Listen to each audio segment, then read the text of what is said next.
പ്രിയമുള്ളവരെ, ഏവർക്കും എൻ റൂട്ടിൻ്റെ മറ്റൊരു വീഡിയോയിലേക്ക് സ്വാഗതം.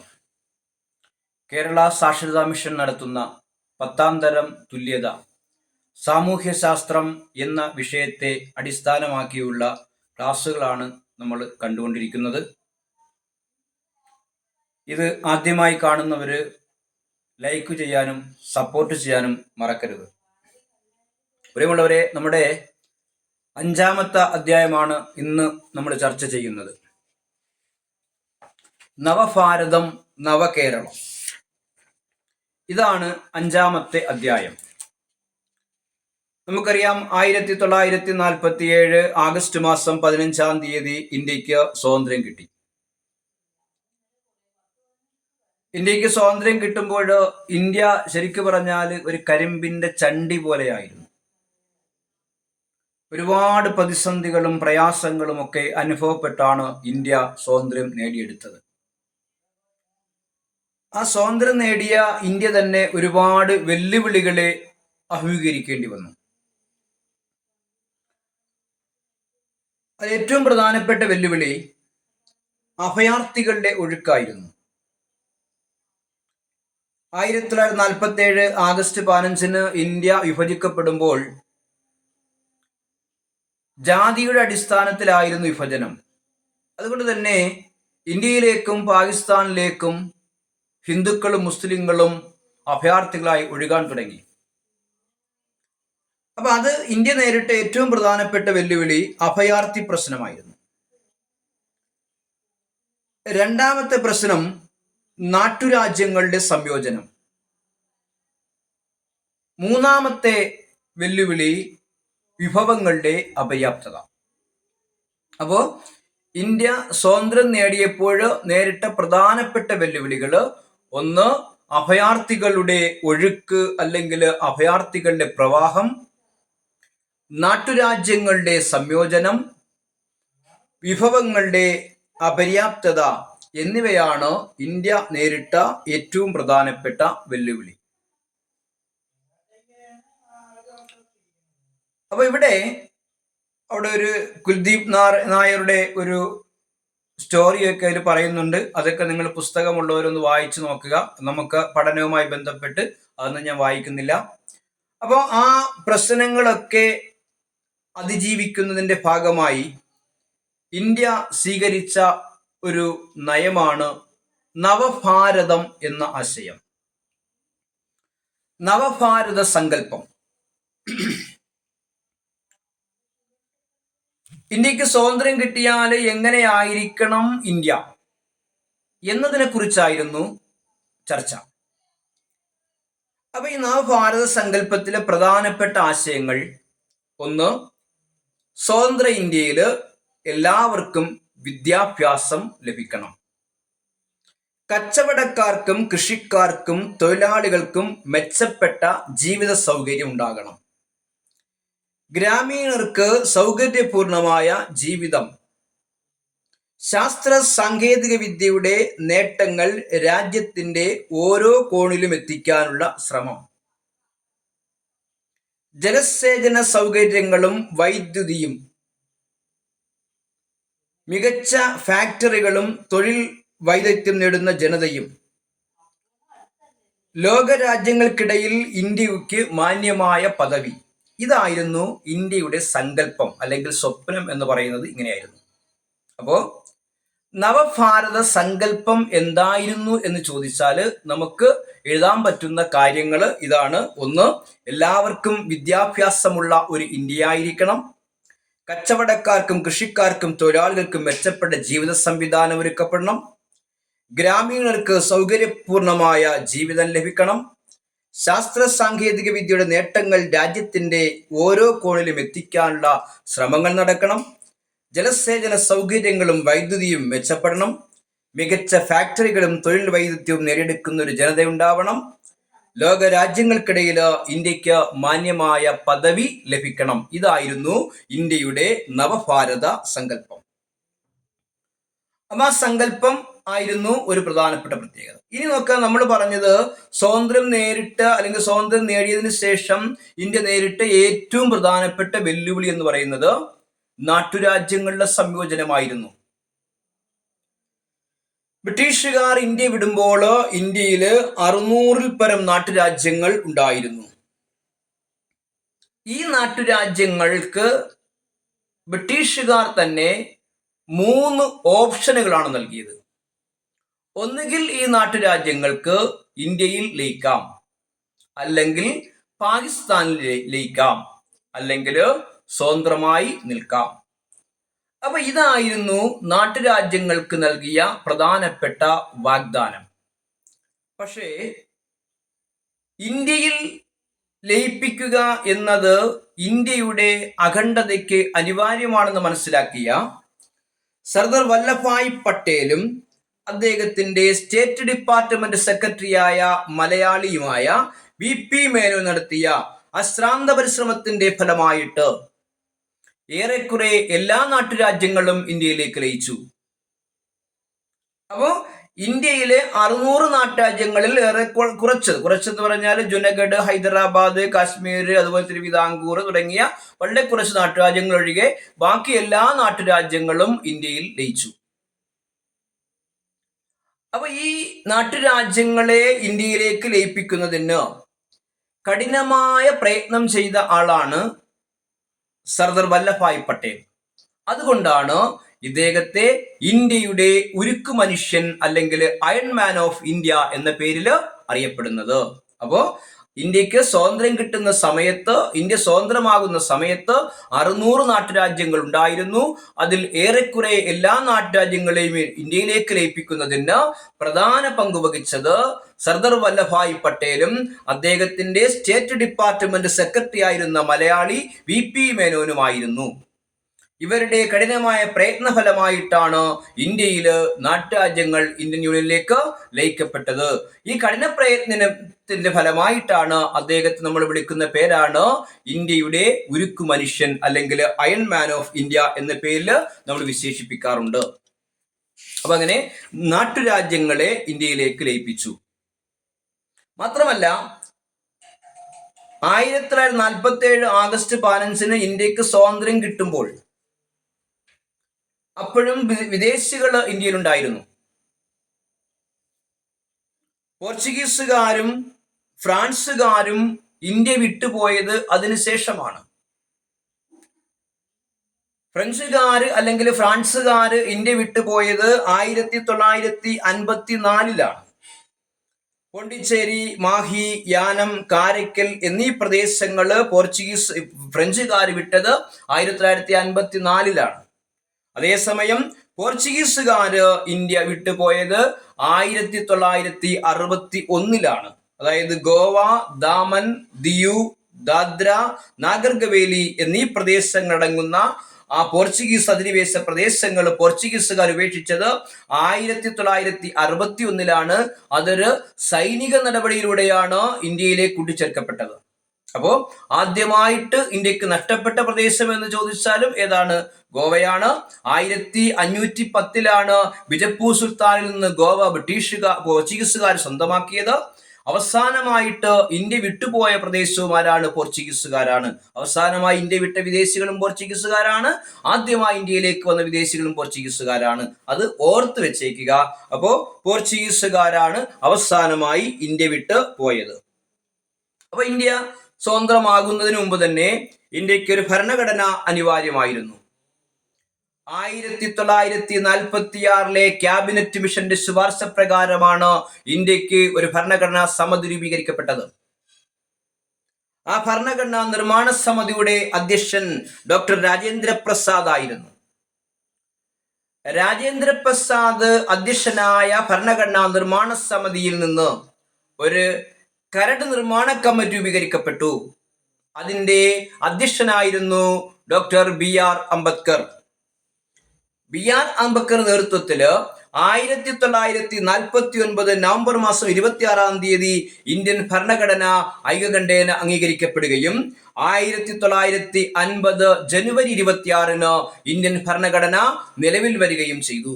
അപ്പോ 1946 ക്യാബിനറ്റ് മിഷന്റെ ശുപാർശ പ്രകാരമാണ് ഇന്ത്യയിൽ ഭരണഘടനാ നിർമ്മാണ സമിതി രൂപം കൊണ്ടത്. അതിന്റെ അധ്യക്ഷൻ ഡോക്ടർ രാജേന്ദ്ര പ്രസാദ് ആയിരുന്നു. രാജേന്ദ്ര പ്രസാദിന്റെ നേതൃത്വത്തിലുള്ള ആ സമിതി ഒരു കരട് നിർമ്മാണ കമ്മിറ്റി രൂപീകരിച്ചു. അതിന്റെ അധ്യക്ഷൻ ഡോക്ടർ BR അംബേദ്കർ ആയിരുന്നു. 1949 നവംബർ മാസം 26-ാം തീയതി ഇന്ത്യൻ ഭരണഘടനാ സമിതിയിലെ എല്ലാ അംഗങ്ങളും ഐകകണ്ഠേന അംഗീകരിക്കപ്പെടുകയും അങ്ങനെ 1950 ജനുവരി 26-ന് ഇന്ത്യ റിപ്പബ്ലിക്കായി അറിയപ്പെടുകയും ചെയ്തു. ആ ഭരണഘടനാ നിർമ്മാണ നേതൃത്വം കൊടുത്ത BR അംബേദ്കറിനെ നമ്മൾ ഭരണഘടനാ ശില്പി എന്ന് വിശേഷിപ്പിക്കാറുണ്ട്. അങ്ങനെ ഭരണഘടന രൂപം കൊണ്ടു. 1952 ഇന്ത്യയിലെ ആദ്യത്തെ തെരഞ്ഞെടുപ്പ് നടന്നു. ആ തെരഞ്ഞെടുപ്പിൽ ജവഹർലാൽ നെഹ്റു ആദ്യ പ്രധാനമന്ത്രിയായും ഡോക്ടർ രാജേന്ദ്ര പ്രസാദ് രാഷ്ട്രപതിയായും ഡോക്ടർ S രാധാകൃഷ്ണൻ ഉപരാഷ്ട്രപതിയായും തിരഞ്ഞെടുക്കപ്പെട്ടു. പക്ഷേ ഇന്ത്യയില് അത് കഴിഞ്ഞപ്പോൾ ഭാഷാ സംസ്ഥാനങ്ങൾക്ക് വേണ്ടിയുള്ള മുറവിളികൾ ആരംഭിച്ചു. പ്രത്യേക ഭാഷകൾ സംസാരിക്കുന്നവർക്ക് പ്രത്യേക പ്രദേശങ്ങൾ വേണമെന്ന ആവശ്യമായിട്ട് ഇന്ത്യയില് ശക്തമായ സമരങ്ങൾ ഉണ്ടായി. അതൊന്നും നമുക്ക് പഠിക്കാനില്ല. ഡോക്ടർ ആന്ധ്രാപ്രദേശാണ് ആദ്യമായിട്ട് ഭാഷാ സംസ്ഥാനം രൂപം കൊള്ളുന്നത്. പോറ്റി ശ്രീരാമലുവിന്റെ നിരാഹാരവും മരണവും ഒക്കെ നമുക്ക് ഇതിന്റെ ഭാഗമായിട്ടുള്ളതാണ്. പക്ഷെ നമ്മുടെ പുസ്തകത്തിൽ അതൊന്നും പറയാത്തത് കൊണ്ട് നിങ്ങൾക്ക് ആധികാരികമായിട്ട് അങ്ങോട്ട് പറയുന്നില്ല. കാര്യം നമുക്ക് പരീക്ഷ ജയിക്കുകയാണ് നമ്മുടെ പ്രധാനപ്പെട്ട ലക്ഷ്യം. അതുകൊണ്ട് നമ്മൾ അങ്ങോട്ടേക്ക് പോകുന്നില്ല. അപ്പൊ അങ്ങനെ ഭാഷാ സംസ്ഥാനങ്ങൾ രൂപീകരിക്കണമെന്ന് ആവശ്യപ്പെട്ടുകൊണ്ട് ശക്തമായ പ്രക്ഷോഭങ്ങളും സമരങ്ങളും ഉണ്ടായതിന്റെ ഫലമായിട്ട് ഇന്ത്യയില് ഒരു സമിതി രൂപീകരിക്കപ്പെടുകയും ആ സമിതിയുടെ നിർദ്ദേശപ്രകാരം 1956 നവംബർ 1 ഇന്ത്യൻ പാർലമെന്റ് പാസാക്കിയ സംസ്ഥാന പുനഃസംഘടന നിയമപ്രകാരം 14 സംസ്ഥാനങ്ങളും 6 കേന്ദ്രഭരണ പ്രദേശങ്ങളും ഉണ്ടായി. 1956 നവംബർ മാസം 1-ാം തീയതി ഇന്ത്യൻ പാർലമെന്റ് പാസാക്കിയ സംസ്ഥാന പുനഃസംഘടനാ നിയമപ്രകാരം 14 സംസ്ഥാനങ്ങളും 6 കേന്ദ്രഭരണ പ്രദേശങ്ങളും ഉണ്ടായി. അങ്ങനെ ഉണ്ടായ ഒരു സംസ്ഥാനമാണ് കേരളം. കേരളം ഉണ്ടായത് 1956 നവംബർ മാസം 1-ാം തീയതിയാണ്. അപ്പൊ ഇന്ത്യയിൽ ഭാഷാ സംസ്ഥാനങ്ങൾ ഉണ്ടായി. സ്വാതന്ത്ര്യാനന്തരം ഇന്ത്യയുടെ സമ്പദ് വ്യവസ്ഥ വളരെ മോശമായിരുന്നു. ബ്രിട്ടീഷുകാര് ഇന്ത്യയിലെ സമ്പത്തിനെ പരമാവധി ചൂഷണം ചെയ്തതിനു ശേഷമാണ് ഇന്ത്യ വിട്ടുപോയത്. അതുകൊണ്ട് തന്നെ ഇന്ത്യയുടെ അടുത്ത സ്വാതന്ത്ര്യാനന്തരമുള്ള ഇന്ത്യയുടെ സാമ്പത്തിക ക്രമം എങ്ങനെയായിരിക്കണം എന്നതിനെ കുറിച്ച് വളരെ ആശങ്കയുണ്ടായിരുന്നു. അതായത് ഇന്ത്യയില് മുതലാളിത്ത സമ്പദ് വ്യവസ്ഥയാണോ വേണ്ടത്, ഇന്ത്യയില് സോഷ്യലിസ്റ്റ് സമ്പദ് വ്യവസ്ഥയാണോ വേണ്ടത് എന്ന ആശങ്ക ഇന്ത്യക്കാർക്കിടയിലുണ്ടായി, അല്ലെങ്കിൽ ഭരണകർത്താക്കൾക്കിടയിലുണ്ടായി. അവസാനം ഇന്ത്യയില് മുതലാളിത്വ സോഷ്യലിസ്റ്റ് സമ്പദ് വ്യവസ്ഥകളെ സമന്വയിപ്പിച്ചുകൊണ്ടുള്ള മിശ്ര സമ്പദ് വ്യവസ്ഥയാണ് സ്വീകരിക്കപ്പെട്ടത്. അപ്പൊ ഇന്ത്യയിലെ സ്വാതന്ത്ര്യാനന്തരം ഇന്ത്യ സ്വീകരിച്ച സമ്പദ് വ്യവസ്ഥ മിശ്ര സമ്പദ് വ്യവസ്ഥയായിരുന്നു. സോവിയറ്റ് യൂണിയനാണ് സ്വാതന്ത്ര്യം കിട്ടിയ അന്നു മുതൽ ഇന്ത്യയെ പ്രത്യക്ഷമായും പരോക്ഷമായും സഹായിച്ചത്. അതുകൊണ്ട് തന്നെ സോവിയറ്റ് യൂണിയന്റെ ആശയം അടിസ്ഥാനമാക്കിയുള്ള ആസൂത്രിത സമ്പദ്ഘടനയാണ് ഇന്ത്യ സ്വീകരിച്ചത്. പഞ്ചവത്സര പദ്ധതികളിലൂടെ മഹാത്മാഗാന്ധിയുടെ ഗ്രാമസ്വരാജ് ആശയങ്ങളിലൂടെ ഇന്ത്യൻ സമ്പദ് വ്യവസ്ഥയെ വികസിപ്പിക്കുന്നതിന് ശ്രമങ്ങൾ ആരംഭിച്ചു. അപ്പോ സോവിയറ്റ് യൂണിയന്റെ സാമ്പത്തിക സംവിധാനമായ ആസൂത്രിത സമ്പദ്ഘടനയെയും പഞ്ചവത്സര പദ്ധതിയെയും മഹാത്മാഗാന്ധിയുടെ ഗ്രാമസ്വരാജ് ആശയങ്ങളെയും സമന്വയിപ്പിച്ചുകൊണ്ടുള്ള ഒരു സമ്പദ്ഘടനയാണ് ഇന്ത്യ വികസിപ്പിച്ചെടുത്തത്. അതിനുവേണ്ടി ഇന്ത്യയില് ആസൂത്രണ കമ്മീഷൻ രൂപീകരിച്ചു. അതിന്റെ അധ്യക്ഷൻ പ്രധാനമന്ത്രിയാണ്. അതായത് 1-ാമത്തെ അധ്യക്ഷൻ ജവഹർലാൽ നെഹ്റു ആയിരുന്നു.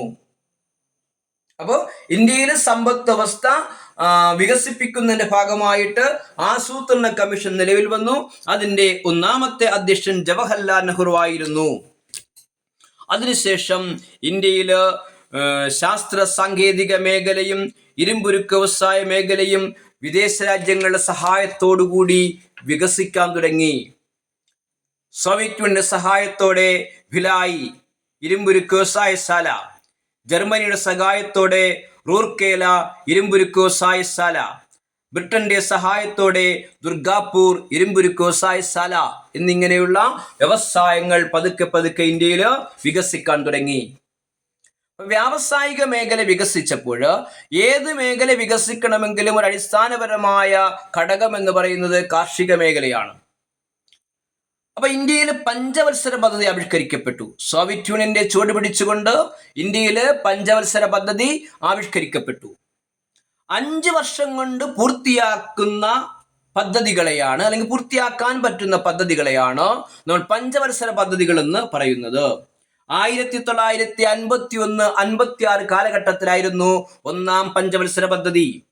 കാർഷിക മേഖലയ്ക്കാണ് ഒന്നാം പഞ്ചവത്സര പദ്ധതി പ്രാധാന്യം കൊടുത്തത്. 56 ആരംഭിച്ച രണ്ടാം പഞ്ചവത്സര പദ്ധതി വ്യാവസായിക മേഖലയ്ക്ക് പ്രാധാന്യം കൊടുത്തു. അപ്പോൾ 5 വർഷം കൊണ്ട് പൂർത്തിയാക്കുന്ന ഒരു സാമ്പത്തിക നയമാണ് പഞ്ചവത്സര പദ്ധതികൾ. ഒന്നാം പഞ്ചവത്സര പദ്ധതി കാർഷിക മേഖലയ്ക്കും രണ്ടാം പഞ്ചവത്സര പദ്ധതി വ്യാവസായിക മേഖലയ്ക്കും പ്രാധാന്യം കൊടുത്തു. കാർഷിക മേഖലയുമായി ബന്ധപ്പെട്ട് രാസവളം, കീടനാശിനി ഫാക്ടറികൾ, കാർഷിക ഗവേഷണ സ്ഥാപനങ്ങൾ എന്നിവ രാജ്യവ്യാപകമായി വികസിച്ചു. വ്യാവസായിക മേഖലയുമായി ബന്ധപ്പെട്ട് ജലസേചന സംവിധാനം, കൃഷി യന്ത്രങ്ങൾ, രാസവളങ്ങൾ, കീടനാശിനികൾ, അത്യുൽപാദനശേഷി വിത്തുകൾ എന്നിവയുടെ നിർമ്മാണം വൻതോതിലുണ്ടായി. ഇതിന്റെ ഫലമായി ഇന്ത്യയിലെ കാർഷിക ഉൽപാദനം ഗണ്യമായി വർദ്ധിച്ചു. ഇതിനെയാണ് ഹരിത വിപ്ലവം എന്ന് പറയുന്നത്. അപ്പോ ആധുനിക യന്ത്രങ്ങളുടെയും കീടനാശിനികളുടെയും സഹായത്തോടുകൂടി കാർഷിക മേഖലയിലുണ്ടായ വൻപിച്ച പുരോഗതിയാണ് ഹരിത വിപ്ലവം. ഹരിത വിപ്ലവം എന്നാൽ എന്തെന്ന് ചോദിച്ചാല് കാർഷിക മേഖലയിലുണ്ടായ പുരോഗതിയാണ് നമ്മൾ ഹരിത വിപ്ലവം എന്ന് പറയുന്നത്. ഹരിത വിപ്ലവത്തിന്റെ ഭാഗമായിട്ട് പാലുൽപ്പന്നങ്ങളും പാലുൽപാദനവും വർദ്ധിച്ചു. അപ്പൊ പാലുൽപാദനവും വർദ്ധിച്ചതിനെയാണ് നമ്മൾ ധവള വിപ്ലവം എന്ന് പറയുന്നത്. അത് കന്നുകാലി പരിപാലനത്തിലൂടെ ഉൽപ്പന്നങ്ങളും പാലുൽപാദനവും വർദ്ധിച്ചു. ഇതിനെയാണ് ധവള വിപ്ലവം എന്ന് പറയുന്നത്. അപ്പൊ നമ്മൾ ഇന്ന് പറഞ്ഞ കാര്യങ്ങള്, ഒന്നാമത്തേത് സ്വാതന്ത്ര്യാനന്തര ഇന്ത്യ നേരിട്ട പ്രധാനപ്പെട്ട വെല്ലുവിളികൾ ഏതെല്ലാം, അഭയാർത്ഥികളുടെ ഒഴുക്ക്, നാട്ടുരാജ്യങ്ങളുടെ സംയോജനം, വിഭവങ്ങളുടെ അപര്യാപ്തത. രണ്ടാമത്തേത് നവഭാരത സങ്കല്പം എന്നാൽ എന്ത്. മൂന്നാമത്തേത് നാട്ടുരാജ്യങ്ങളുടെ സംയോജനത്തിന് വല്ലഭായ് പട്ടേൽ വഹിച്ച പങ്കെന്തായിരുന്നു. നാലാമത്തെ പ്രത്യേകത ഇന്ത്യൻ ഭരണഘടന രൂപം കൊണ്ടത് എങ്ങനെ. അഞ്ചാമത്തേത് ആദ്യത്തെ പൊതു തെരഞ്ഞെടുപ്പ് എന്നായിരുന്നു, അതിൻ്റെ ആദ്യകാല നേതാക്കൾ ആരെല്ലാമായിരുന്നു. അടുത്തത് ഇന്ത്യയുടെ സമ്പദ് വ്യവസ്ഥ എങ്ങനെയാണ്. അടുത്തത് പഞ്ചവത്സര പദ്ധതികൾ എന്തെല്ലാമായിരുന്നു. അടുത്തത് ശാസ്ത്ര സാങ്കേതിക മേഖലയിൽ ഇന്ത്യ കൈവരിച്ച നേട്ടങ്ങൾ. ശാസ്ത്ര വ്യവസായ കൗൺസിൽ രൂപീകരിക്കപ്പെട്ടു. ഇന്ത്യൻ കാർഷിക ഗവേഷണ സമിതികൾ ആരംഭിച്ചു. ഇന്ത്യയിലെ മെഡിക്കൽ ഗവേഷണ മേഖല ആരംഭിച്ചു. അപ്പൊ ശാസ്ത്ര, വൈദ്യശാസ്ത്ര, കാർഷിക ഗവേഷണ കേന്ദ്രങ്ങൾ ആരംഭിച്ചു. അങ്ങനെ ശാസ്ത്ര മേഖല പുരോഗമിച്ചു. ഇതിന് പ്രധാനമായി നേതൃത്വം കൊടുത്തത് ഹോമി ജഹാംഗീർ ഭാവയും എസ്.എൻ. ഭട്നാഗറുമായിരുന്നു. എസ്.എൻ. ഭട്നാഗറും ഹോമി ജഹാംഗീർ ഭാവയുമായിരുന്നു ഇതിന് പ്രധാനമായി പങ്കുവഹിച്ചത്. അങ്ങനെ ഇന്ത്യയിൽ IIT-കളും അതുപോലെ തന്നെ ഗവേഷണ കൗൺസിലുകളും സ്ഥാപനങ്ങളും ആരംഭിച്ചു. കൂടാതെ വിദ്യാഭ്യാസ മേഖലയും ഈ കാലഘട്ടമായപ്പോൾ ഗണ്യമായി പുരോഗമിച്ചു. വിദ്യാഭ്യാസ മേഖലയുടെ പുരോഗതിക്ക് വേണ്ടി നിരവധി വിദ്യാഭ്യാസ കൗൺസിലുകൾ അല്ലെങ്കിൽ കമ്മീഷനുകൾ നിലവിൽ വന്നു. 1948 ഡോക്ടർ രാധാകൃഷ്ണൻ നേതൃത്വത്തിലുള്ള ഉന്നത വിദ്യാഭ്യാസ കമ്മീഷൻ, അതുപോലെ തന്നെ സെക്കൻഡറി വിദ്യാഭ്യാസത്തെക്കുറിച്ച് പഠിക്കുന്നതിന് വേണ്ടി ലക്ഷ്മണസ്വാമി മുതലിയാരുടെ കമ്മീഷൻ, വിദ്യാഭ്യാസ മേഖലയുടെ സമഗ്ര പുരോഗതിക്ക് വേണ്ടിയുള്ള കോത്താരി കമ്മീഷൻ, 1964 കോത്താരി കമ്മീഷൻ എന്നിവയുടെ ഫലമായിട്ട് വിദ്യാഭ്യാസ മേഖല ഗണ്യമായി പുരോഗമിക്കുകയും മാനവ വിഭവശേഷി വികസന വകുപ്പിന്റെ കീഴിൽ വിദ്യാഭ്യാസ പ്രവർത്തനങ്ങൾ പുരോഗമിക്കുകയും ചെയ്തു. വിദ്യാഭ്യാസ മന്ത്രിയും വകുപ്പ് സെക്രട്ടറിയും നേതൃത്വം കൊടുത്തു. അങ്ങനെ SSA, RMSA തുടങ്ങിയ പ്രോജക്റ്റുകളിലൂടെ സമഗ്ര ശിക്ഷ അഭിയാൻ, അതുപോലെ കേരളം തുടങ്ങിയ കേരളം എന്ന പേരിൽ പ്രവർത്തിക്കുന്ന അപ്പോൾ എന്താണ് സമഗ്ര ശിക്ഷ അഭിയാൻ എന്ന പേരിൽ കേരളത്തിലും, അതുപോലെ തന്നെ കേന്ദ്രത്തില് SSA, RMSA തുടങ്ങിയ വിദ്യാഭ്യാസ പ്രോജക്റ്റുകൾ കൊണ്ടുവന്നു. ആ പ്രോജക്റ്റുകളിലൂടെ ഉച്ചഭക്ഷണം, യൂണിഫോം, പെൺകുട്ടികളുടെ വിദ്യാഭ്യാസം, പ്രത്യേക പരിഗണന വേണ്ട കുട്ടികളുടെ വിദ്യാഭ്യാസം എന്നിവയ്ക്ക് പ്രത്യേകം പ്രോജക്റ്റുകൾ വെച്ചുകൊണ്ട് വിദ്യാഭ്യാസ മേഖല പുരോഗമിച്ചു.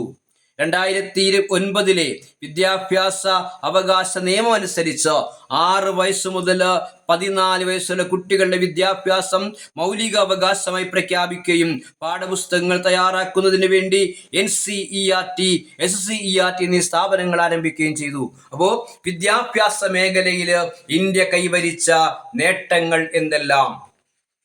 വിദ്യാഭ്യാസ മേഖലയിൽ ഇന്ത്യ കൈവരിച്ച നേട്ടങ്ങൾ എന്തെല്ലാം എന്ന് ചോദിച്ചാൽ നമ്മൾ ഇത്രയും കാര്യങ്ങൾ ഓർത്തു വെക്കണം. അപ്പൊ നമ്മളെന്ന് പറഞ്ഞത് വിദ്യാഭ്യാസ മേഖല, ശാസ്ത്ര സാങ്കേതിക മേഖല, പഞ്ചവത്സര പദ്ധതികള്, സമ്പത്ത് വ്യവസ്ഥ, സംസ്ഥാന പുനഃസംഘടന, പൊതു തെരഞ്ഞെടുപ്പ്, ഭരണഘടന രൂപം കൊള്ളുന്നു, അതുപോലെ തന്നെ ഭാരത സങ്കല്പം, നാട്ടുരാജ്യങ്ങളുടെ സംയോജനം എന്നിവയാണ്. അപ്പൊ ഇതെല്ലാം നമ്മുടെ പുസ്തകത്തിലുള്ള കാര്യമാണ്.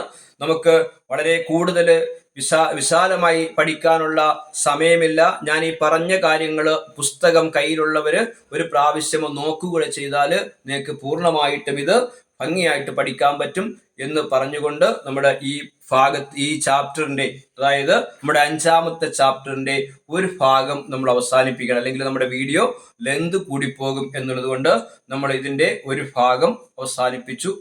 ഇതിന് തൊട്ടടുത്ത ഭാഗം ഉടനെ തന്നെ നിങ്ങളുടെ കയ്യിലേക്ക് എത്തിക്കുന്നതായിരിക്കും. ഏവരും ഇത് ശ്രദ്ധയോട് കേട്ടാൽ നിങ്ങൾക്ക് ഭംഗിയായിട്ട് പരീക്ഷ എഴുതാം എന്നാണ് വിശ്വാസം. എല്ലാവർക്കും വിജയാശംസകൾ.